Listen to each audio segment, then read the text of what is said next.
আমাদের সাথে যুক্ত আছেন সাবেক রাষ্ট্রদূত মাহফুজুর রহমান এবং একই সাথে চট্টগ্রাম বিশ্ববিদ্যালয়ের প্রভিসি অধ্যাপক ডক্টর কামাল উদ্দিন। আপনাদের দুজনকে স্বাগত জানাই। অনেক ধন্যবাদ যুক্ত হয়েছেন আপনারা আমাদের সাথে এবং সময় দিয়েছেন।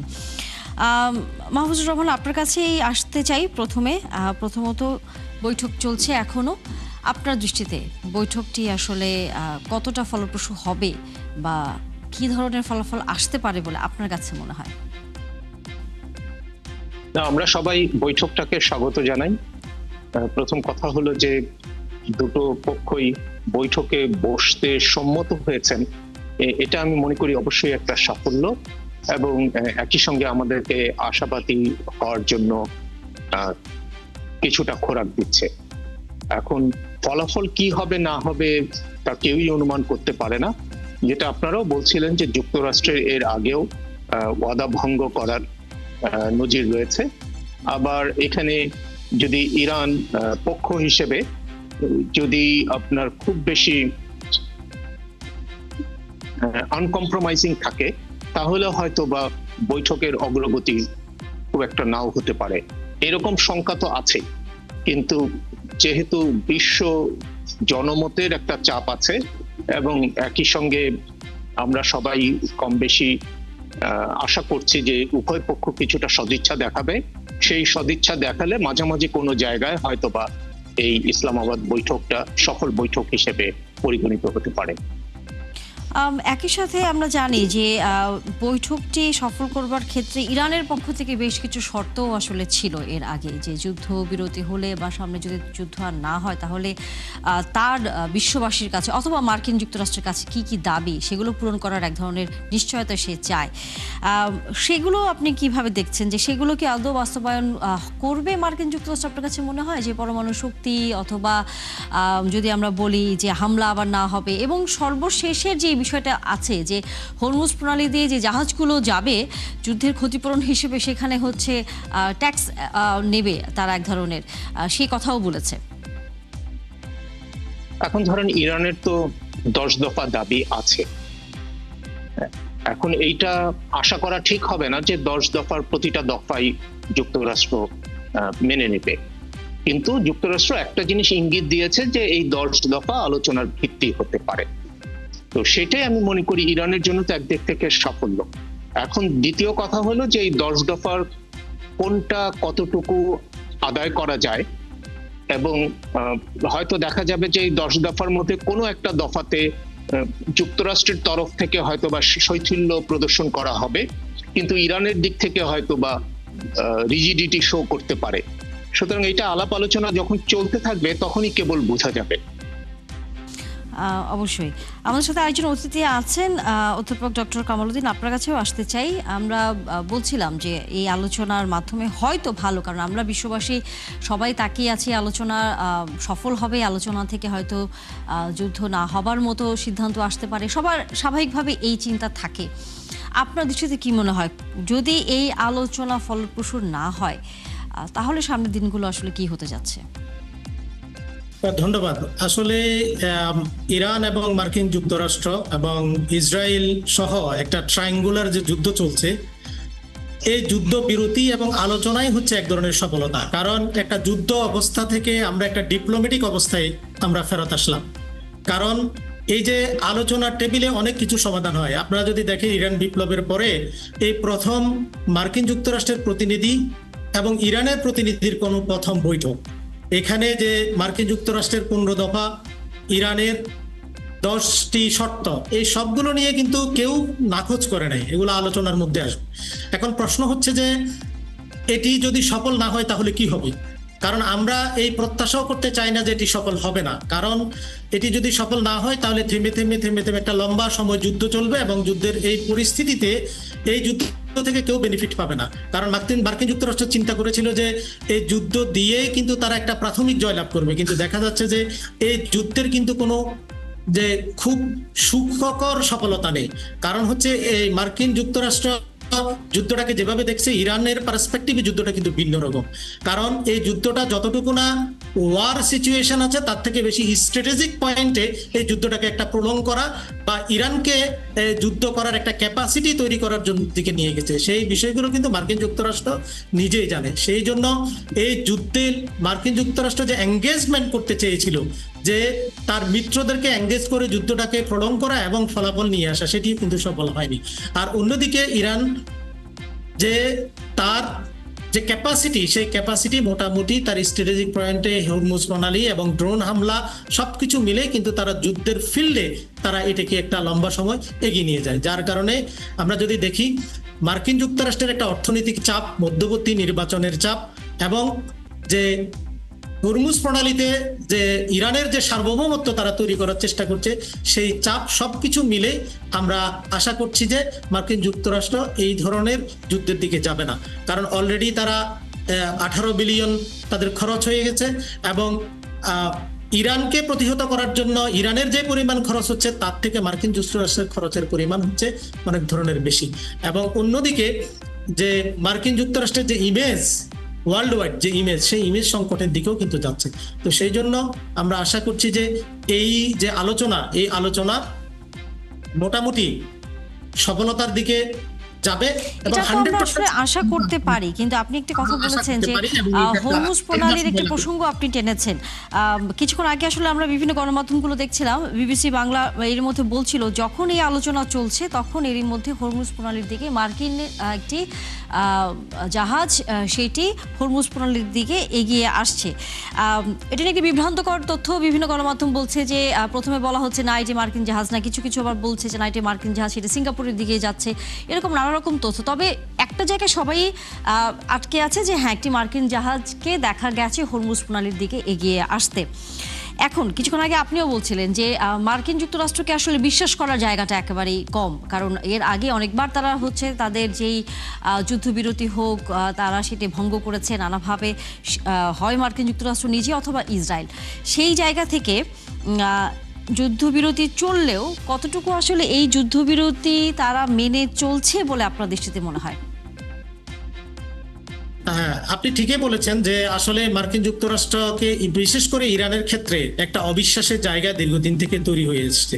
কারণ অলরেডি মার্কিন যুক্তরাষ্ট্র চেয়েছিল ইরানকে পুরো পৃথিবী থেকে একটা ট্যাবতে রূপান্তরিত করা, কিন্তু ইরান সেখানে তাদের ন্যাশনালিজম ডেভেলপ করে সেই জায়গা থেকে তারা অনেকটুকু শক্তিশালী হয়েছে। এখন এখানে একটা যুদ্ধ তো একটা সংশয় থাকবে, যে কোনো জায়গায় এই সংশয়ের মধ্যেই কিন্তু আমাদেরকে এগিয়ে যেতে হবে, কারণ এর ছাড়া তো কোনো উপায় নেই। কারণ আমি আগেই বলেছিলাম যে যুদ্ধটা একটা ওয়ার ফিল্ড থেকে এখন একটা আলোচনার টেবিলে আসছে। সে আলোচনার টেবিলে এখানে দেখবেন যে যুদ্ধটা একটা, এখানে কনস্পিরেসি থিওরি থাকে, যুদ্ধকে একটু ডিলেমা করে এবং সেখানে আরেকটা পক্ষ জেতার জন্য কিন্তু চেষ্টা করে, কিন্তু ইরানকেও সেই ব্যাপারে কিন্তু প্রস্তুত থাকতে হবে, কারণ এই যুদ্ধটা শেষ হয়নি। কারণ ইরানের সাথে মার্কিন যুক্তরাষ্ট্রের যে বিষয়গুলো এবং যে শর্তগুলো দিয়েছে সেগুলো কিন্তু এত সহজে মীমাংসা করা কিন্তু যাবে না, এবং অনেকগুলো অমীমাংসিত বিষয় একটি আলোচনার টেবিলেও শেষ হবে না। তো সেই জন্য ইরানের শর্তের কথা বলছিলাম, আমরাও আরেকজন অতিথির সাথে এই বিষয়গুলো আলোচনা করছিলাম। সেখানে মাহফুজুর রহমান আপনার কাছে আসতে চাই, সেখানে পরমাণু শক্তি, লেবানন ইস্যু এবং একই সাথে আছে বাণিজ্য, নানা রকম বিষয়গুলো তো আছে। সেখানে লেবাননের বিষয়টি নিয়ে আপনার সাথে একটু কথা বলতে চাই, কারণ আমরা দেখেছি যে এরই মধ্যে ইসরায়েল কিন্তু লেবাননে হামলা চালিয়েছে এবং আজকেও চালিয়েছে। এই আলোচনার মধ্যে যখন এই হামলাগুলো চলছে, আপনার কাছে কি মনে হয় যে যদিও দুই পক্ষ একমত হয় যে হ্যাঁ তারা যুদ্ধবিরতি করবে অথবা সামনের দিনগুলোতে তারা যুদ্ধতে আর লিপ্ত হবে না, কিন্তু তাদের শর্তের মধ্যে যে বিষয়গুলো আছে, বিশেষ করে লেবাননে হামলা বন্ধ করার, সেটি যদি ইসরায়েল বন্ধ না করে তখন আসলে ইরান অবস্থানটা কি হবে? ইরান হয়তো এই আলোচনার মধ্যে চেষ্টা করবে লেবানন এবং সমগ্র মধ্যপ্রাচ্যের ইস্যুটাকে তুলে আনার, নিরাপত্তার ইস্যুটাকে তুলে আনার জন্য, কিন্তু সেটা যুক্তরাষ্ট্র কিভাবে গ্রহণ করবে সেটা আমরা কেউই নিশ্চিত না। আর এদিকে ইসরায়েল লেবাননকে আহ্বান জানিয়েছে মঙ্গলবার তারা বসার জন্য। তো সেদিক থেকে সেই ফ্রন্টেও যদি কোনো রকম দেখা যায় যে পরিস্থিতির উন্নতি হচ্ছে, তাহলে হয়তো বা সেটা ইরান এবং যুক্তরাষ্ট্রের আলোচনাকে প্রভাবিত করবে, পজিটিভলি প্রভাবিত করবে। আরেকটি বিষয় আমরা গণমাধ্যমগুলোতে দেখছিলাম যে এই যে যুদ্ধবিরতির সময়টাতে দুপক্ষই হয়তো বিভিন্ন বিশ্লেষকরা বলছিলেন গণমাধ্যমগুলোতে, আন্তর্জাতিক গণমাধ্যমগুলোতে, যে ইরান এবং ইসরায়েল এবং মার্কিন যুক্তরাষ্ট্র তারা তিনজনই এক ধরনের নতুন করে শক্তি সঞ্চয় করবে, নতুন করে আবারও হয়তো যুদ্ধের জন্য তারা প্রস্তুতি নিচ্ছে। সেখানে আরেকটি খবর চোখে এসছে যে চীন এরই মধ্যে নানাভাবে ইরানকে সহযোগিতা করবার কিছুটা হলেও, আগে তো আমরা জেনেছি যে তারা তথ্য দিয়ে, তারা হয়তো টেকনোলজি দিয়ে সমর্থন করছে বা সাহায্য করছে ইরানকে, কিন্তু এবার সরাসরি তারা মিসাইলের মতো ক্ষেপণাস্ত্র দিয়ে হয়তো ইরানকে সহযোগিতা করবে, বা সেরকম একটি জাহাজ ইরানের দিকে যাচ্ছে চীনের থেকে। আপনার কাছে কি মনে হয়, তাহলে যুদ্ধটি যদি না থামে অথবা যুদ্ধবিরতির মধ্যে দুই পক্ষই যখন শক্তি সঞ্চার করে আরও অস্ত্রভান্ডার নিয়ে নামবে, তখন সেটা আসলে কতটা ভয়াবহ হবে? যুক্তরাষ্ট্রের এটা একটা সাধারণ টেকনিক যে তারা যখন কোনো আলোচনা টেবিলেও যায়, এমনকি দ্বিপাক্ষিক না, যদি আন্তর্জাতিক কোনো ফোরামেও তারা আলাপ আলোচনার জন্য যায়, তখনও তারা শক্তি প্রয়োগের বিষয়টি মাথায় রাখে এবং এইটার বিভিন্নভাবে তারা এটা ডেমনস্ট্রেট করার চেষ্টা করে। ইরান যুদ্ধে স্বাভাবিকভাবেই তিনটা পক্ষই এখানে আলোচনার পাশাপাশি তারা তাদের সামরিক সক্ষমতা আরো সংহত করার চেষ্টা করবে, এটা খুবই স্বাভাবিক। কারণ আজকের এই আলোচনাই শেষ না, কিংবা আজকের এই যুদ্ধই শেষ না, পরবর্তীতেও এই তিনটি দেশ যে কোনো সময় আবার যে কোনো ভাবে যুদ্ধে জড়িয়ে পড়তে পারে। এই তিনটা দেশের প্রত্যেকেরই যুদ্ধে জড়িয়ে পড়ার ইতিহাস আছে, সুতরাং সেই ধরনের অবস্থার জন্য তারা এটা চালিয়ে যাবে। আর আপনি চীনের প্রসঙ্গ যেটা উল্লেখ করেছেন, সেটা আমি জানি না এটা কতটা প্রোপাগান্ডা, কিন্তু চীন এবং ইরানের মধ্যে কিন্তু সহযোগিতা চুক্তি আছে, এবং এটা ইরানের পররাষ্ট্র মন্ত্রীকে বেশ 2 সপ্তাহ আগে মনে হয় একবার যখন জিজ্ঞেস করা হয়েছিল, তিনি বলেছেন যে হ্যাঁ, ইরানের সঙ্গে আমাদের সব ক্ষেত্রেই, তার মানে উনি মিন করতে চেয়েছেন যে প্রতিরক্ষা সহ অন্যান্য সমস্ত ক্ষেত্রেই সহযোগিতা এখানে যদি তাহলে চীন সরাসরি যুক্ত হয়ে যায়, মানে আমরা যতটুকু গণমাধ্যমের খবর থেকে হয়তো জানছি এবং আপনিও বলছিলেন, সরাসরি যদি এখন চীনও যুক্ত হয়ে যায় ইরানের সাথে, তাহলে যুদ্ধটা তখন আসলে কোন দিকে যাবে বলে আপনার কাছে কি মনে হয়? না, চীন তো যুদ্ধে জড়িয়ে যাচ্ছে না, কিন্তু চীন যদি কোনো দেশের সঙ্গে একটা চুক্তি করে থাকে, সেই চুক্তি অনুসারে তাকে যেটুকু সহায়তা করার সেইটুকু সহায়তা করছে, কিন্তু চীন যুদ্ধে যুক্ত হচ্ছে না, অথবা ইরানের সঙ্গে যে দেশের যুদ্ধ হচ্ছে সেই দেশের বিরুদ্ধে চীন তো যুদ্ধ ঘোষণা করছে না। কিন্তু আবার এর মধ্যে ট্রাম্প বলছে যে যারা হচ্ছে ইরানকে সহযোগিতা করবে তাদের উপর আমরা 50% ট্যাক্স বসাবো। না, এই ধরনের কথা তো বলাই হয়, এই ধরনের কথা বলাই হয় যাতে শত্রুপক্ষ সহযোগী না পায়, কিন্তু সেটা তো দুই পক্ষই বলতে থাকে এই ধরনের কথা। জি, অধ্যাপক ডক্টর কামাল উদ্দিন, আপনার কাছে যদি একটু আসি, সেটা হচ্ছে যে মধ্যপ্রাচ্যের অন্যান্য দেশগুলো, তাদেরকে তো আমরা দেখছি একই সাথে মার্কিন যুক্তরাষ্ট্রের মিত্র আমরা আসলে বলি তাদেরকে, কারণ তারাও হচ্ছে এবার যুদ্ধে সরাসরি না জড়ালেও তারাও নানাভাবে হচ্ছে ইরানের বিরোধিতা করেছে, এবং ইরানের যুদ্ধ যাতে হোক, ক্ষতিগ্রস্ত হোক, তার এক ধরনের বার্তাও নানাভাবে আমরা অন্যান্য দেশগুলোর মধ্য থেকে কম বেশি দেখেছি। কারণ ওসব দেশ থেকে আবার খবর পাওয়াটাও খুব জটিল, কারণ তারা গণমাধ্যমে সব খবর আসলে দেয় না। কিন্তু এই যে আলোচনাটা হচ্ছে, আপনার কাছে কি মনে হয় মধ্যপ্রাচ্যের দেশগুলোর এখন ভূমিকা আসলে কি হবে? কোনো কারণে যদি যুদ্ধটি থেমে যায়, কারণ ইরানের সাথে তো সেই দেশগুলোর এই যুদ্ধের কারণে সম্পর্ক খারাপ হলো। আচ্ছা দেখুন, মধ্যপ্রাচ্যে ইরানের সাথে মার্কিন যুক্তরাষ্ট্রের যে যুদ্ধ, এই যুদ্ধে প্রাইমারি ক্ষতিগ্রস্ত হচ্ছে কিন্তু মধ্যপ্রাচ্যের দেশগুলো। আপনারা দেখবেন ইরানের যে শর্তগুলো আছে, সেই শর্তগুলোর মধ্যে একটি অন্যতম শর্ত হচ্ছে মধ্যপ্রাচ্যে স্থায়ীভাবে যুদ্ধবিরতি আনা। তার মানে কি, ইরানও চাচ্ছে না যে মধ্যপ্রাচ্যের এই যুদ্ধটাকে প্রলং করুক, কারণ এই যুদ্ধে মধ্যপ্রাচ্যটা প্রাইমারিলি ক্ষতিগ্রস্ত হবে। এখন যদি এই যুদ্ধটা চলে, এই ক্ষতির পরিমাণটা বাড়বে। আর যুদ্ধ যদি থামে, সেক্ষেত্রে মার্কিন যুক্তরাষ্ট্র যুদ্ধ থামলেও ইরানের সাথে মধ্যপ্রাচ্যের যে সম্পর্কটা, এটা তো কোনো আপনার বন্ধুত্বপূর্ণ সম্পর্ক না, এই আইডিওলজিক্যাল একটা ডিবেট কিন্তু এখানে আছে। কারণ ইরানের রাষ্ট্র কাঠামো, ইরানের যে পলিটিক্যাল এলিট ইরানে শাসন করে, মধ্যপ্রাচ্যের শাসন ব্যবস্থা কিন্তু পরিপূর্ণভাবে আলাদা। মধ্যপ্রাচ্যে ইরানের তার একটা মিত্রের জায়গা সেখানে তৈরি করেছে, যে আপনি যদি লেবানন ধরেন, হিজবুল্লাহ সহ এই অঞ্চলটা, এর বাইরের অঞ্চলটা যেটি আপনি দেখছেন, সেটির কিন্তু ইরানের সাথে একটা ডিবেট আছে। এই ধরনের বিবাদ এবং মনস্তাত্ত্বিক দূরত্ব কিন্তু থাকতে পারে। মনস্তাত্ত্বিক দূরত্ব থেকে একটা প্রতিযোগিতা থেকে উভয় দেশ কিন্তু তারা এগিয়ে যেতে পারে, তাদের ডেভেলপমেন্টের দিকে এগিয়ে যেতে পারে, কিন্তু একটা যুদ্ধ অবস্থায় কোনো তো দেশ গঠন করতে পারে না। সেই দেশগুলোতে যেখানে মধ্যপ্রাচ্যটা হচ্ছে পরিপূর্ণভাবে একটা তেল নির্ভর দেশ, এবং মধ্যপ্রাচ্যের তেল যদি আটকে যায় পুরো পৃথিবী কিন্তু আটকে যাবে। তো সেই জন্য এটা তেলের জন্য একটা হৃৎপিণ্ডের জায়গা, এবং সেইটির উপর ভিত্তি করে কিন্তু তাদের ইকোনমি গঠিত।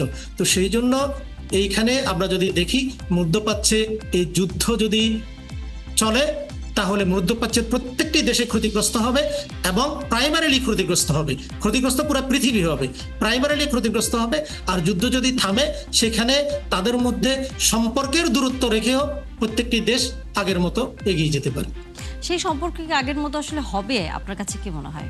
আমি যেটা বলছি যে সম্পর্কের দূরত্ব থাকবে, আমি এখানে দূরত্ব হয়তো সম্পর্ক থাকলো, কিন্তু যে বিশ্বাসের জায়গাটা ছিল সেটি কি আসলে আবার, বা বাণিজ্যের যে জায়গাটা ছিল সেটি কি আবার আগের মতো হবে কিনা? কারণ ইরানেরও ক্ষেপণাস্ত্র দিয়ে তো বিভিন্ন মধ্যপ্রাচ্যের দেশগুলো ক্ষতিগ্রস্ত হয়েছে। আমি যেটা বলি সেটি হচ্ছে যে এটি হয়তো প্রাথমিকভাবে সেই ধরনের দূরত্বটা কমিয়ে আসবে না, কিন্তু আন্তর্জাতিক রাজনীতিতে চরম শত্রু এবং চরম মিত্র বলতে কোনো কথা নেই। যে আজকে আমার শত্রু সে যে কালকে আমার বন্ধু হবে না, সেটি তো আমরা বলতে পারি না। এটাই তো আন্তর্জাতিক রাজনীতির একটি কাজ, আন্তর্জাতিক রাজনীতির একটা বৈশিষ্ট্য।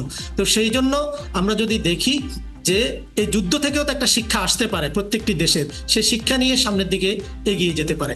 আমরা তো আশা করব যে মধ্যপ্রাচ্যের মধ্যে পরিপূর্ণ দেশগুলোর যে কাঠামোগত এবং তাদের যে হিস্ট্রি, এই হিস্ট্রি তো যুদ্ধের হিস্ট্রি তো তৈরি হয়েছে মধ্যপ্রাচ্যের এক দেশের সাথে আরেক দেশের যুদ্ধ।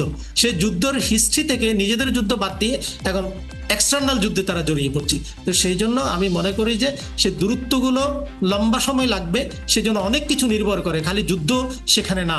সেখানে আমি যদি দেখি যে মধ্যপ্রাচ্যের কিন্তু গণতান্ত্রিক যে একটা অবস্থা সেটি তো নাই। আপনি একটু আগে উল্লেখ করলেন যে মধ্যপ্রাচ্য থেকে আপনি একটা তথ্য পাওয়াটা সেখানে একটা বড় ধরনের ঝুঁকির মধ্যে থাকে বা একটা কঠিন পরিস্থিতি থাকে। তো সেই জন্য একটা রাষ্ট্রের বন্ধুত্ব কিন্তু একক কোনো প্যারামিটারের উপর নির্ভর করে না, সেটি নির্ভর করে অনেক কিছুর উপরে।